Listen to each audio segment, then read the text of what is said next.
The next story is one that I wrote, which I have read on, and I will drop the link to in the places because I remembered this time.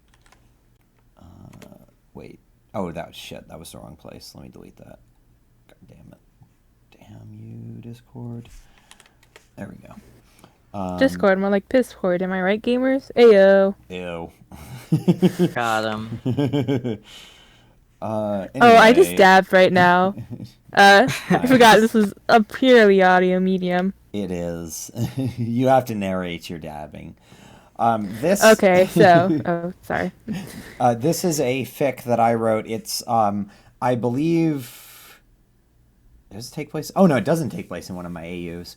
So despite the fact that I've written a number of post Act 7 AUs, this one is actually just a standalone fic. It's a platonic June and Kanaya fic. It's short. Yay. It's kind of funny. That's It's cute. not serious, and it's Good for the soul. it's very different than what I usually write. So this is I mean, a you don't general. need a break from doom and gloom every once in a while. Yeah, tags are it's a general audiences rating, no archive warnings. It's June and Kanaya, although I just always use the slash because I'm a lazy bitch. But it is platonic.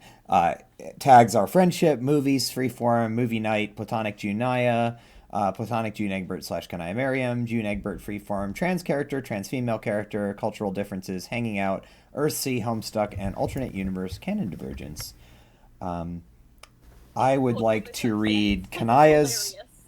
I would like to read Kanaya's lines, and I've asked Bucky to narrate. So who wants to do June?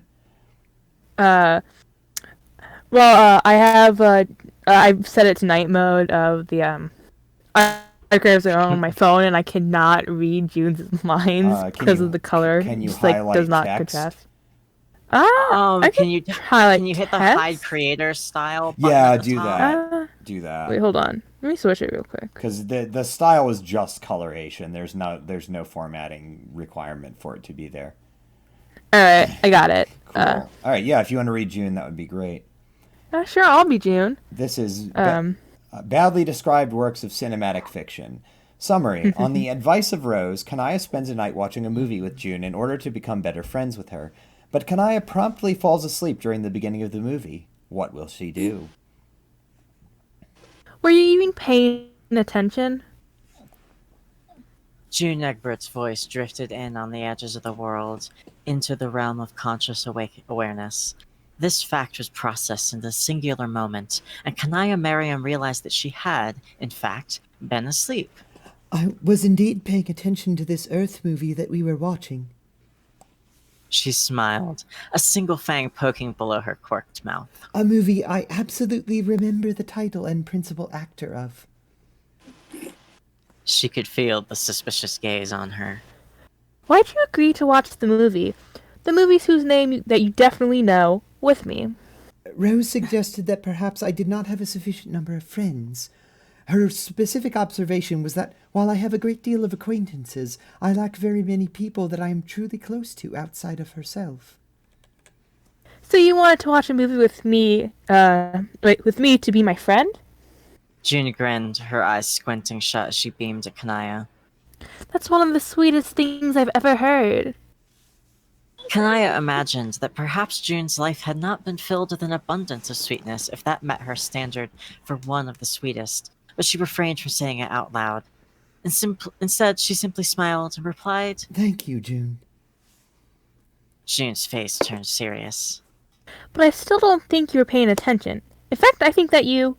June paused, and Kanaya imagined that this was for dramatic effect, but June's particular brand of humor was sometimes lost on her. fell asleep. June raised an accusatory finger.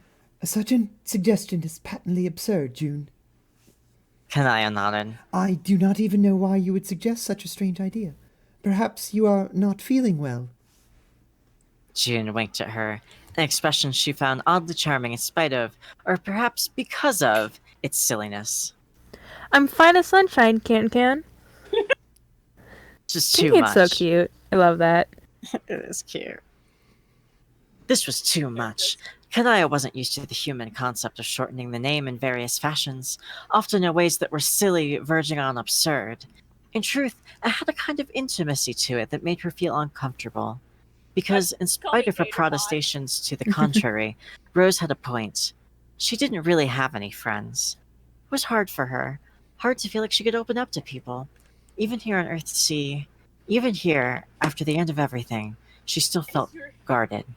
Very I well. realized Then the Kanaya matter was is more settled. confused by my nicknames I was. because they're related to my birth name, and since I don't go by any version of that, the fact that I have nicknames like Todd and Tater Tot, while going by Costa, Robin Crow, and all that, it's just confusing, and she would just probably be like, "Why is your nickname of food?" Very well. Then the matter is settled. I was definitely watching your movie. What did you think of the part when they swapped the bunny's face with the other bunny? Kanaya blinked. That didn't sound right. She'd been telling a bit of a white lie. She had, in fact, been sleeping. She wasn't sure when she drifted off, but she woke to find herself propped up against June's shoulder, and June was asking her if she was paying attention. Between the beginning part, where the odd-looking man with the nose was fighting in the rain, and the credits rolling, all of that was a haze of dialogue half heard through the clouded glass of sleep. She did not, however, want to hurt June's feelings. This was, according to Rose, one of June's favorite movies. Rose had informed her that despite the movie's cheesiness, June still enjoyed it immensely. Kanaya had wondered what a movie's tangential relationship to curdled dairy products had to do with anything, but she decided it wasn't an important detail to focus on. June was looking at her as if she expected an answer. I thought that was very interesting, but I don't understand why it was necessary in the first place. Would the rabbit not have been perfectly satisfied with its own face? Oh, that's the best part. You see, one of the rabbits was a terrorist who was trying to steal the Declaration of Independence. Kanaya shook her head. This wasn't making sense. She didn't remember anything about a rabbit in the movie. And then again... I apologize, but I do not know what a Declaration of Independence is. I mean, I do know what all those words all mean, but it seems that there is a specific meaning to it that I do not understand from context. Oh, that's easy. June shrugged. It was a long thing that some old white man wrote in old Earth so they could feel better about owning slaves. I see. And why would anyone want to steal something like that? June nodded along, smiling. Kanaya had the feeling she was maybe not being entirely truthful about the plot of this movie. I think that was pretty clear from the movie, right? So the terrorists wanted it because there was secretly a treasure map to the treasure of the Alcatraz.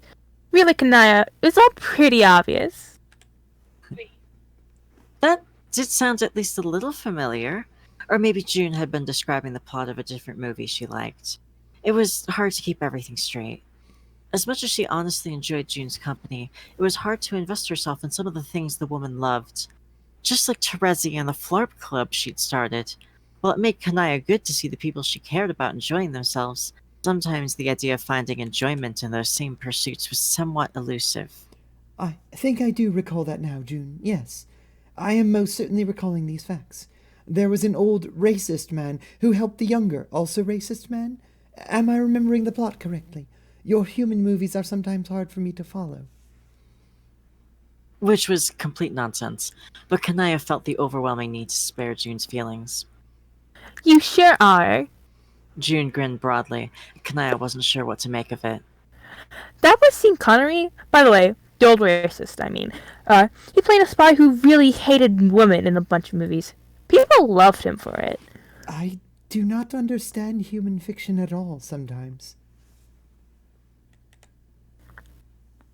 She wasn't employing human sarcasm. Kanaya genuinely felt confused. The Alternian tradition had been to employ actors who were under threat of culling to provide the best, most convincing performances possible. Anything that came out poorly was promptly destroyed as subversive, and the cast and crew were all summarily culled. She had a hard time understanding June's ability to enjoy basically whatever media she sat down to watch. It was as if the woman could simply find something worthwhile in everything she saw. What'd you think about the subplot, by the way? Subplot? plot? Yeah, the part where there are these two friends. One of them didn't want to hurt the other friend's feelings, so she keeps making up a bunch of crap to seem like she knows what the first friend is talking about. Kanaya felt her face flush a deep jade that she knew June would notice. She fidgeted uncomfortably on the couch, shifting away from June almost instinctively. I do not believe I recall that specific aspect of the plot, if I'm being honest. There was a hand on her knee, soft and gentle. June was smiling at her. I know you fell asleep, Kanaya. You were leaning against me the whole time, and you snore, like, a lot. Her face burned, and she wanted to look away. I am sorry, June. I did not mean to fall asleep so close to the beginning of your movie. Rose told me that The Conned Heir was one of your favorite movies as a teenager, and I wanted very much to show that I value spending time with you as a friend. I was perhaps too comfortable next to you on the couch. I am sorry. Her knee was squeezed lightly, and June was still smiling. It's fine. I don't care about the movie anyway. Why not? Is it not one of your favorites? She could feel her own brows knitting up in confusion. Did you not end up losing out on this particular exchange by my not having stayed up to enjoy it with you? Is that how you think I feel? June's voice sounded hurt. Kanaya felt her stomach lurch, and she wanted to wrap June in a hug and tell her that no, it wasn't like that. It was fine. She was just so used to how things had been on Alternia, that so many people had used her in so many different ways, and she'd become cynical and guarded. That she just shut everyone down because it was easier than trying to sort through who was genuine and who wasn't. Better to keep everyone at arm's length. She could feel hot tears rolling down her cheeks. No, June, I... Oh no, Kanaya.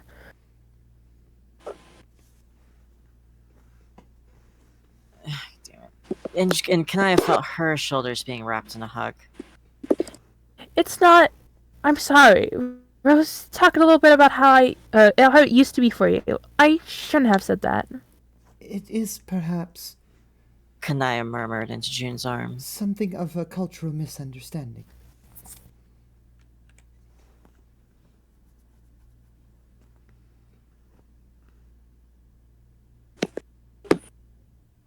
That's I June. love this. June 9. Media you hate to experience in your life. No, I still got to spend time with you. Feel comfortable enough to fall asleep leaning against me. I figure that's gotta mean something, right? She sounded happy. Kanaya smiled. Yes, I believe that I find this conclusion to be acceptable as well. I also would like to think of you as my friend. For a while, neither of them said anything. Kanaya leaned into June's hug, into the softness and warmth of her friend's arms. June, Yes, Kanaya? Kanaya paused. the things you described in the movie, the faces and terrorist rabbits stealing the Declaration of Slavery with the help of an old racist and all that, was any of that actually in the movie? June laughed, a sound that came from deep inside her chest and echoed out, clear and honest. Sorry, I made that all up. Oh. It all sounded rather fun, in a way that is both absurd and terrible, and I must admit to no small degree of disappointment that it is not real. Me too, Kanaya. Me too. You can make it! We did it!